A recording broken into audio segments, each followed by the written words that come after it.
Last Friday, me and Miles jumped in the car and headed over to Ingleton for the weekend where we went camping. When we got there, it was like 100-mile-an-hour winds and we couldn't get the tent up. A 70-year-old lady called Vivian had to come over and help us, which was pretty embarrassing. So after we got the tent up, Viv had got the tent up. We headed for some food, but it was an hour and a half wait, so we sacked it off and got a takeaway instead. I woke up the next morning and realised that I hadn't brought the right connector for the gas, so I couldn't have a brew or a bacon sandwich, which was pretty frustrating. We got ready, jumped in the car and headed to the Ingleton waterfall trails, which was just 30 seconds from the campsite. Stunning views and loads of beautiful, waterfalls. Along the trail we stumbled across this money tree.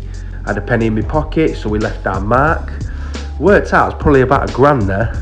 So next time I'm skint, I know where I'm going. The whole walk is around 5 to 6 miles long and it took us about 2.5 hours. Along the way there are some spots that you could maybe go wild swimming. We were planning to do that ourselves, however Miles took one look and decided it looked a little bit too cold. I also didn't want to make anybody jealous with my athletic physique, you know. So instead we took in the scenery and just enjoyed the walk. I think one of the main highlights for me was seeing a lady screaming, "Look at the size of that lizard," and it being a dragonfly. She was even throwing stones at it, which was a bit weird. After the walk we booked a slot at the heated outdoor swimming pool, which was 30 seconds from the waterfall trail. Headed to the pub for a few local beers, not him, he had a J2O, and watched the England game. We grabbed some sausages and some burgers from a local butcher's and headed back to the campsite where we'd hired a grill and made some food that Miles said was 10 out of 10. In the morning we packed up the car, got on the road and headed to a local cafe for a bit of breakfast. The campsite is called Meadow Falls. It's an hour and a half outside of Leeds.